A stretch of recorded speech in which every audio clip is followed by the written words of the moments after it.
लोना कहता है कि इस संसार में एक तरफ कोई नहीं बढ़ सकता। चाहे व्यक्ति कितना ही जोर क्यों ना लगा ले, फिर भी एक तरफ नहीं बढ़ सकता। यदि किसी को भी बढ़ना है तो दोनों तरफ ही बढ़ना पड़ेगा। हम कभी भी एक तरफ नहीं बढ़ पाएंगे। जो व्यक्ति जितना आगे बढ़ता है इतना उसको पीछे भी बढ़ना पड़ता है, और जो पीछे बढ़ता है तभी वो आगे बढ़ता है, और आगे बढ़ता है तभी वो पीछे बढ़ता है।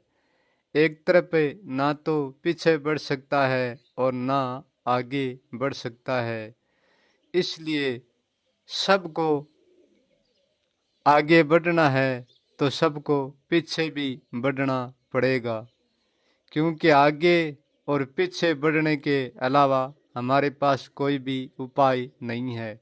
बढ़ना है तो दोनों तरफ ही बढ़ना पड़ेगा। पेड़ कभी भी अकेला ही ऊपर की ओर नहीं बढ़ सकता। जितना पेड़ ऊपर की ओर बढ़ता है इतना ही पेड़ नीचे की ओर भी बढ़ता है। यदि ऊपर के ओर और नीचे की ओर दोनों तरफ पेड़ नहीं बढ़ेगा तो वो कभी पेड़ भी नहीं बनेगा। वो हमेशा ही बीज में सीमित रहेगा। यदि बीज को फलना फूलना है, बढ़ना है, तो वो नीचे की ओर ही बढ़ेगा और ऊपर की ओर ही बढ़ेगा, एक तरफ नहीं बढ़ सकता। हाँ, ये बात सच है कि व्यक्ति एक साथ दो मार्ग पर नहीं चल सकता, परंतु सच ये भी है कि व्यक्ति एक साथ दो मार्ग पर ही चलता है। दो घोड़ों पर एक साथ चढ़ के दो मंजिल एक साथ व्यक्ति तय नहीं कर सकता, परंतु ये भी सच है कि व्यक्ति दो घोड़ों पर एक साथ चढ़ की और दो तरफ मंजिलें तय कर सकता है। परंतु ये बात अकेले कोई बाहर के घोड़े की नहीं है। हाँ, बाहर के घोड़े की भी है और भीतर के घोड़े की भी है। जब भी हम घोड़े पर चढ़ की और एक दिशा में चलते हैं तो उनके साथ एक घोड़े पर और भी चढ़ जाते हैं हम, और उसी घोड़े पर तो हम हर पल भी चढ़े रहते हैं। वो दूसरा घोड़ा हमारा मन है। जब हम बाहर के घोड़े पर चढ़कर उत्तर दिशा में चलते हैं तो मन के घोड़े पर चढ़ की हम दक्षिणादि दिशा में भी चल सकते हैं। इसलिए एक मन के घोड़े पर भी चढ़कर चला जाता है और दूसरा बाहर के घोड़े पर भी चढ़कर चला जाता है, और दोनों घोड़ों पर चढ़ने वाला एक ही है। इसलिए दो घोड़ों पर चढ़ की एक साथ व्यक्ति चल सकता है, चल नहीं सकता चलता भी है हकीकत में। लोग कहते हैं कि एक म्यान में दो तलवार नहीं खटाती, और ये सच भी है, नहीं खटाती। और ये भी सच है कि एक म्यान में दो तलवारें खटाती भी हैं और सचमुच में होती भी हैं, परंतु बाहर की म्यान में एक ही तलवार समाती है, परंतु भीतर की म्यान में अनेकों तलवारें समाती है। एक तलवार बाहर की म्यान में रहती है तो वही तलवार भीतर की म्यान में रहती है, क्योंकि बाहर की भीतर की तलवार दो है और म्यान एक ही है। जो बाहर म्यान दिखती है भाई भीतर है, जो भीतर म्यान दिखती है भाई बाहर है। जितना हमारा जीवन आगे बढ़ता है इतनी हमारी मृत्यु पीछे बढ़ जाती है, और जितनी हमारी मृत्यु आगे बढ़ती है इतना हमारा जीवन पीछे बढ़ जाता है। जीवन और मृत्यु अंतिम घड़ी तक पहुंच जाते हैं तो उनका जोड़ टूट जाता है। अकेला जीवन ना तो मृत्यु की ओर बढ़ सकता और ना अकेली मृत्यु जीवन की ओर बढ़ सकती। सूर्य की किरणें धरती की ओर बढ़ती हैं और सबको यही लगती हैं कि सूर्य की किरण सिर्फ धरती की ओर बढ़ती हैं और धरती से टकरा कर धरती पर रुक जाती हैं, परंतु ऐसा नहीं है। हाँ, सच है, सूर्य की किरण धरती की ओर बढ़ती हैं, परंतु धरती से टकराते ही वापस सूर्य में लौट जाती हैं। वह जितनी किरणें धरती की ओर बढ़ती हैं, इतनी सूर्य की ओर वापस बढ़ जाती हैं। जितना हमारा मन विचार की ओर बढ़ता है, इतना निर्विचार की ओर भी बढ़ जाता है। और जितना हमारा मन पुण्य की ओर बढ़ता है, इतना वो पाप की ओर भी बढ़ जाता है।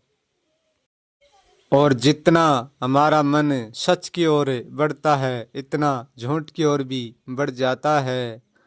और जितना सत्य की ओर हम बढ़ते हैं, इतना असत्य की ओर ही बढ़ जाते हैं। जितना प्राण भीतर की ओर बढ़ता है, इतना ही बाहर की ओर बढ़ता है। क्योंकि बढ़ने का नेम ही ऐसा ही है, संसार के माय एक तरफ कुछ भी नहीं बढ़ सकता। यानी बढ़ना है तो दोनों तरफ और फिर सब तरफ बढ़ना होगा, परंतु हम चाह कर भी इस बढ़ने को रोक नहीं सकते। दोनों तरफ बढ़ने का नाम ही तो हमारा होना है। बढ़ने के कारण ही तो हम हैं। यदि हम न बढ़ेंगे तो हम होंगे भी नहीं। इतना हम मौन की ओर बढ़ते हैं, इतना ही हम वाणी की ओर बढ़ जाते हैं। इतना हम सुनने की ओर बढ़ते हैं, इतना ही हम प्रकाश की ओर बढ़ जाते हैं। इतना हम अंधेरे की ओर बढ़ते हैं, इतना ही हम सूर्य की ओर बढ़ते हैं। जो बढ़ता है वो सब कुछ होता है, और जो नहीं बढ़ता है वो होकर भी कुछ भी नहीं होता। लूणा कहता है कि इस बढ़ने वाले को जब तक हम नहीं जानेंगे, तब तक ये कभी भी नहीं रुकेगा। जिसने बढ़ने वाले को जान लिया है, इस रचने वाले को जान लिया है, वो रुक सकता है, वो स्वयं को रोक सकता है।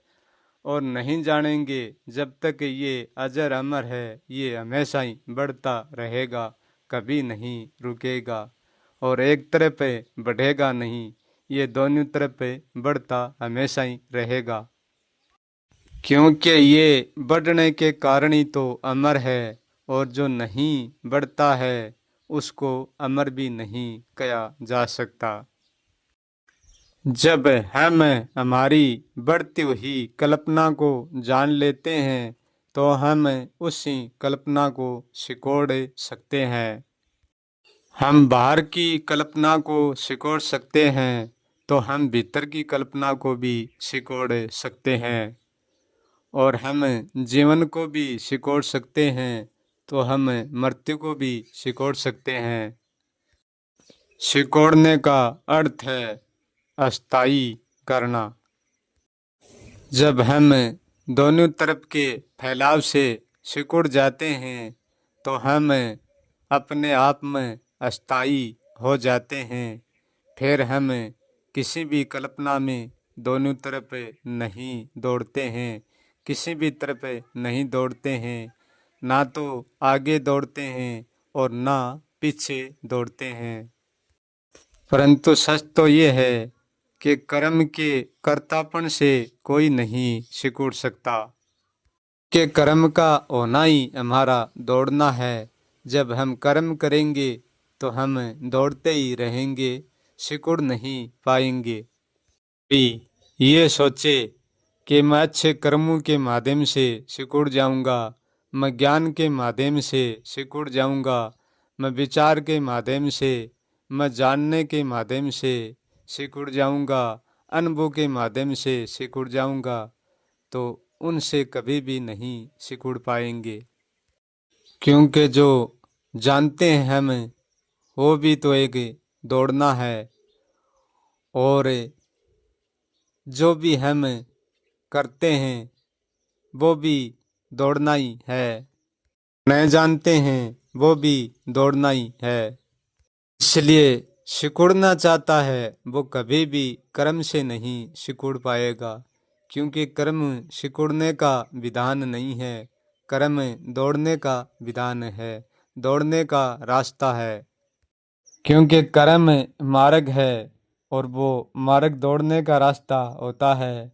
कर्म चाहे बाहर का है और चाहे भीतर का है, कर्म चाहे मौन का है, चाहे शून्य का है, चाहे प्रकाश का है, चाहे अंधकार का है, चाहे अंधेरा का है, चाहे ज्ञान का है, चाहे अज्ञान का है, चाहे किसी प्रकार का कर्म है, परंतु कर्म से हम कभी भी नहीं सिकुड़ पाएंगे, कर्म से हम कभी भी नहीं मिट पाएंगे। क्योंकि कर्म अस्थाई होकर भी कभी भी अस्थाई नहीं हो सकता। ऐसा नहीं है कि कर्म अस्थाई नहीं है, परंतु कर्म चक्र ठहरा हुआ दौड़ता है, इसलिए कर्म को सुरक्षित अस्थाई नहीं कह सकते हैं। और जो सिकुड़ जाता है वो कहीं पर ठहरता भी नहीं है और कहीं पर भी दौड़ता भी नहीं है। सिकुड़ने का अर्थ होने जैसा नहीं है और न होने जैसा भी नहीं है। सिकुड़ने का अर्थ है कि कुछ भी नहीं। जो सिकुड़ता है वो सिकुड़ने को जानता तो है, परंतु किसी अनुभव के जानने से नहीं जानता। वो जानना किसी कर्म में नहीं उतरता, किसी अनुभव में नहीं उतरता। वो अजानने का भी अजानना है, इसलिए उसमें जानने जैसा भी कुछ नहीं होता, फिर भी जानना है। व्यक्ति जितनो मुक्ति की ओर आगे भागेगो, इतनो ही जन्म की ओर पीछे आ जाएगो। जिसने जान लिया कि ये बाहर है और भीतर है, दोनों एक कल्प है और कल्पना है, कल्प और कल्पना से ज़्यादा कुछ भी नहीं है। यानी कल्प शून्य है और कल्पना प्रकाश है। कल्प और कल्पना आगे और पीछे दौड़ने का ही रास्ता है। इस बात को चाह कर भी कोई झुठला नहीं सकता, इसको कोई झूठी नहीं कर सकता। क्योंकि दौड़ने वाला कुछ पाने वाला होता है और कुछ होने वाला होता है, इसलिए दौड़ने वाला कभी भी मिट नहीं सकता। इसी संसार में मिटता वही है जो कल्प और कल्पना की दौड़ को जानता है, वो मिटता है।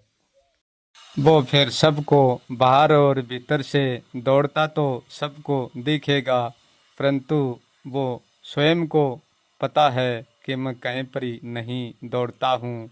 बाहर दूसरों को जरूर दिखता हूँ, पर सच का मुझे पता है कि मैं अब मिट चुका हूँ, कहीं पर नहीं दौड़ता हूँ। और जो दौड़ता है वो मैं नहीं हूँ। जो दौड़ता है वो कल्प और कल्पना है, मैं नहीं हूँ। जो मिटता है उसी को इसी बात का पता होता है। इसलिए लोना कहता है कि मैं सब कुछ करके भी कुछ भी नहीं करता हूँ, मैं होकर भी कुछ भी नहीं हूँ। लोना कहता है कि मैं तो अपने आप से भी मिट गया। अब जो भी मैं दूसरों को करता देखता हूँ वो मैं कुछ भी नहीं करता हूँ। ये कर्म ही सब कुछ करता है अपने आप को। अब मैं जीवन के साथ भी कुछ नहीं हूँ और मौत के साथ भी कुछ नहीं हूँ।